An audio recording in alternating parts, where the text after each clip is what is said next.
अड़िया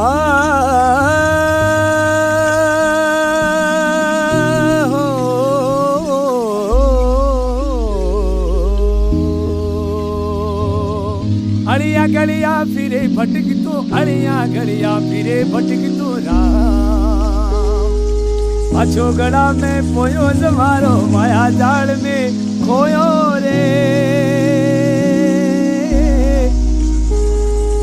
अछो गड़ा में पोयो जमारो माया जाल में खोयो रे ऊपर वाले जोयो जमारो माया जाल में खोयो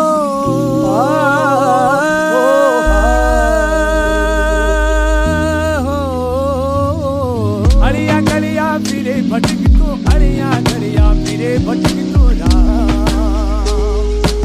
अछो गड़ा में पोयो जमारो माया जाल में खोयो रे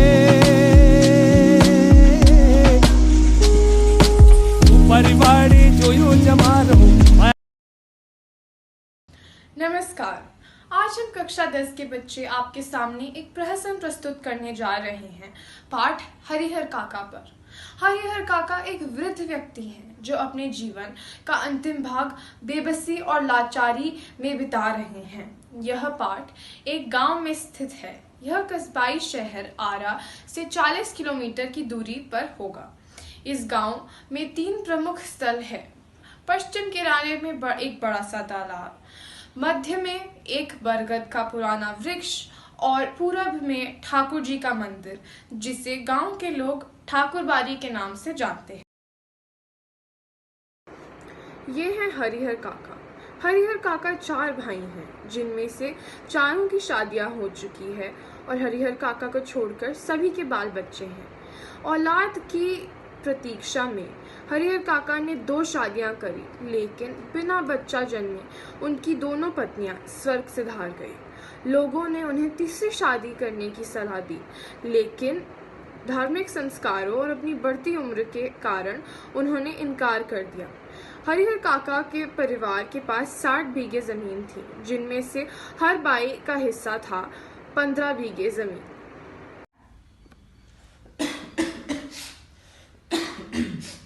अरे बहू, जरा पानी दियो।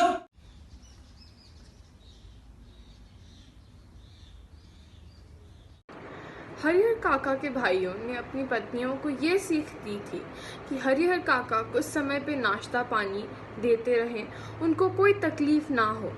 लेकिन कुछ दिन बाद उनको कोई पूछने वाला तक नहीं था। हरिहर काका बीमार पड़ते तो उन्हें कोई पानी तक देने वाला नहीं था। आज तो घर में अच्छे मेहमान आ रखे हैं, आज तो अच्छा खाना मिलेगा। अरे बहू, खाना बन गया क्या?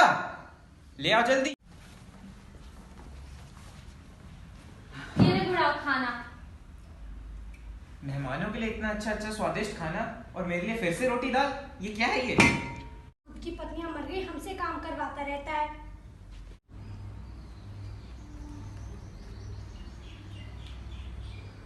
अच्छा मेरे को खाना। अगर तुम्हें लगता है ना कि मैं तुम्हारे पैसे पे पड़ रहा हूँ तो तुम बहुत गलत हो। अरे मेरे भी 15 बीघे खेत हैं, मेरे पैसे भी आते हैं इस घर में। तुम्हें इनकी गलत फहमी मत पाल के रखना, ठीक है ना? ये लो अपना सूखा रोटी।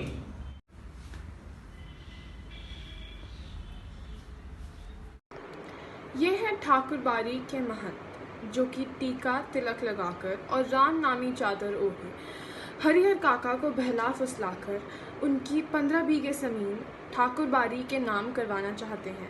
अब देखते हैं आगे क्या होता है।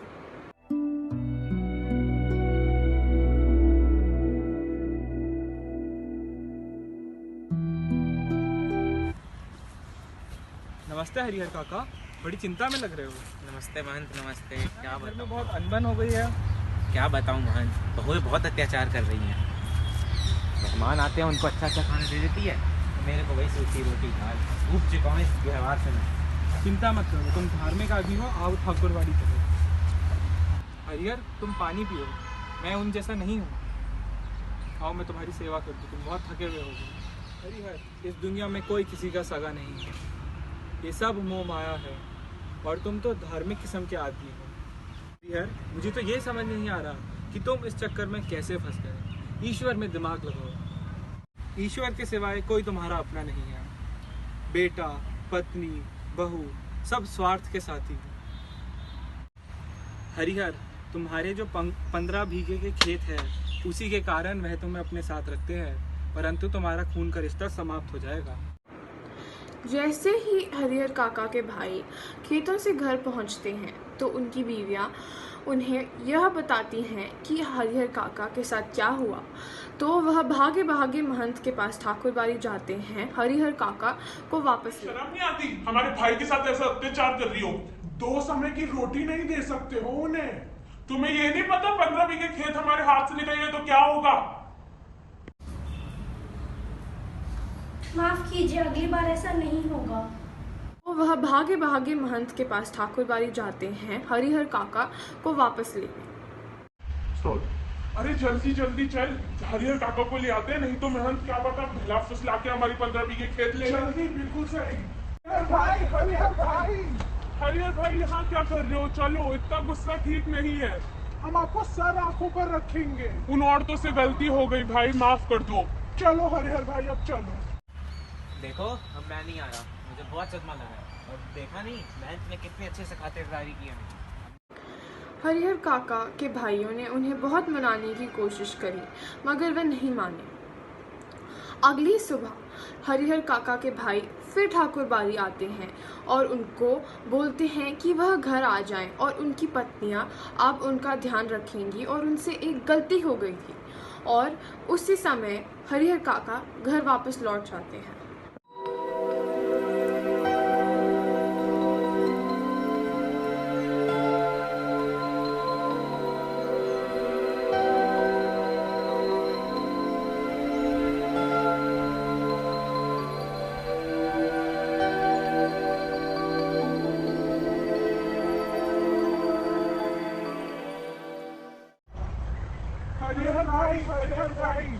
हरिहर भाई, अब तो चलो, सब आपका इंतजार कर रहे हैं।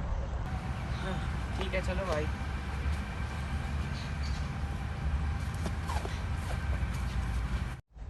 आओ भाई आओ, हम बैठ के बात करते हैं। इस बार हरिहर काका की बहू है, उनका आदर और सम्मान करती है।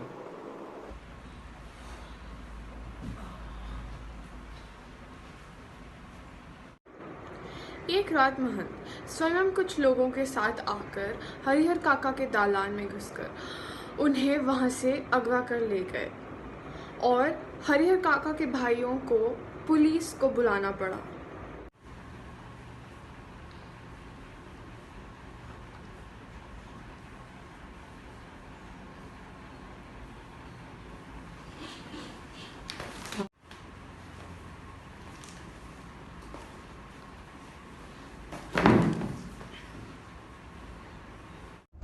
साहब, महंत हरिहर को अगवा करके ले गया है। ये क्या कह रहे हो? जल्दी चलो। चलिए। हरिहर, हरिहर क्या हुआ तुम्हें? हरिहर, हरिहर उठो। हरिहर, तुम मुझे बेहोश हालत में मिले थे। कहाँ हूँ मैं? हरिहर, तुम्हारे भाइयों ने तुम्हें बहुत मारा। हरिहर, याद नहीं आ रहा। हरिहर याद रखना, तुम्हारे हिस्से 15 बीघा जमीन है जिससे तुम्हारे भाई का परिवार चलता है। वो ज़मीन तुम हमें दे दो। तुम अपने नाम की ज़मीन ईश्वर के नाम कर दो। ईश्वर तुम्हें बहुत लंबी ज़िंदगी देगा और तुम्हें स्वर्ग प्राप्त होगा। हरिहर, आज तुम अपने नाम की ज़मीन भगवान के नाम पे कर ही दो। हरिहर, उन्होंने तुम्हारे साथ बहुत बुरा किया। हरिहर, भगवान के लिए नेक कार्य कर ही लो। नहीं महंत, मैं नहीं देना चाहता जीते जी अपनी जमीन किसी को। हरिहर, तुम मेरी बात मानोगे कि नहीं? तुम मेरे से जबरदस्ती मत करो। हरिहर, अंगूठा लगाओ। हरिहर, हरिहर अंगूठा लगाओ। हरिहर, बस।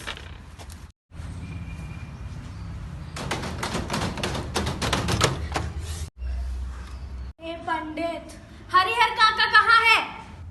हमने सारे कमरे छान दिए, इसमें क्या है? ये क्यों बंद है? पुत्र, इसमें तो सिर्फ अनाज है। अरे पुत्र, इसमें बस अनाज है, इसे मत खोलो। पुत्र, मत खोलो इसे। नहीं। ये क्या है? हरिहर, हरिहर, ओ हरिहर। हरिहर काका अब सुरक्षित अपने घर पहुंच जाते हैं। वे दोबारा अपने भाइयों के साथ रहना शुरू कर देते हैं, परंतु उनके भाई अब उनकी ज़मीन पर अपना हक चाहते हैं। ये देखो हरियर भाई, जमीन के कागज। जिससे पहले वो महंत आपकी जमीन हड़प ले, ये जमीन हमारे नाम कर दो। वैसे भी हमारे सिवाय आपका है कौन? देखो भाई, मैं जीते जी अपनी जमीन किसी को नहीं देना चाहता। वैसे भी मेरे मरने के उपरांत तुम्हारी जमीन होने वाली है। यह सुनकर हरिहर काका के भाई गुस्सा हो जाते हैं। वह जबरदस्ती उनका अंगूठा ले लेते हैं और उन्हें बहुत मारते हैं। ये क्या बोल रहे हो हरियर भाई? मैंने बोला था ना, लातों के भूत बातों से नहीं। लगा अंगूठा, लगा लगा, वो क्या करेगा? वह उनके घर जाता है। वहां वह उन्हें बेहोश हालत में मिलते हैं। मानेंगे। महंत भागा भागा पुलिस स्टेशन जाता है और ऑफिसर को हरिहर काका की हालत के बारे में बताता है। हरिहर, हरिहर ये क्या हुआ तुम्हें? हरिहर, ये तो बेहोश है। साहब, हरिहर काका के भाइयों ने उन्हें बहुत मारा। वो वहाँ बेहोश पड़े हैं। अब जल्दी मेरे साथ आइए। ये क्या कह रहे हो महंत? जल्दी आइए साहब। इस घटना के बाद हरिहर काका समझ चुके थे कि इस दुनिया में उनका कोई नहीं था। अब वह अकेले रहने लगे पुलिस प्रोटेक्शन के साथ।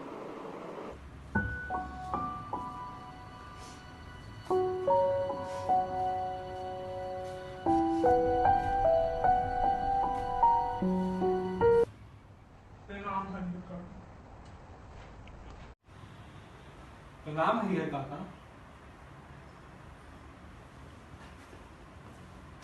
कुछ दिनों बाद गांव का एक नेता हरिहर काका के पास पहुंचता है। वह उनके सामने यह प्रस्ताव रखता है। हरिहर, तुम अपनी 15 बीघे खेत सरकार के नाम दे दो, तुम्हारे नाम का स्कूल बनाएंगे।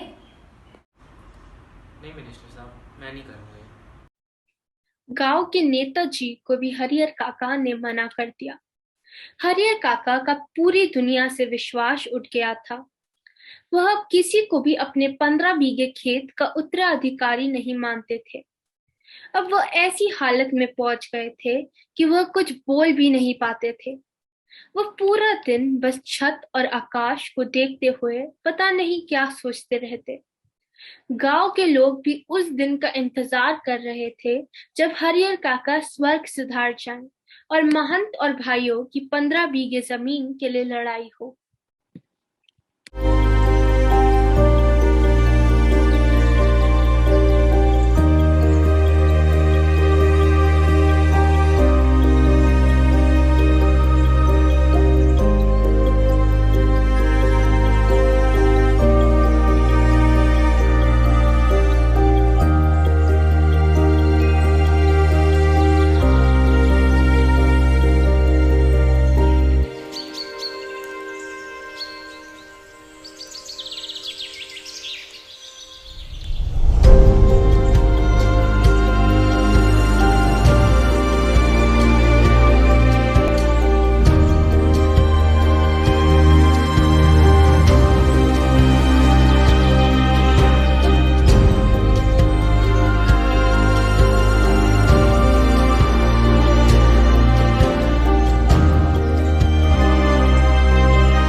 स्टार्ट। क्या बोला था? स्टार्ट। देखो ए पंडित, स्टार्ट। क्या तुम्हें शर्म नहीं आती? 2 मिनट के लिए हमारे भाई का साथ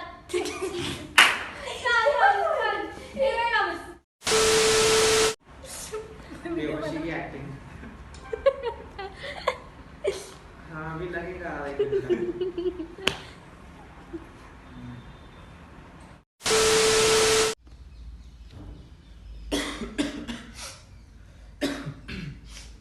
अरे बहू, जरा पानी दी। स्टार्ट। देखो, तुम्हारी पत्नी ने अबे यार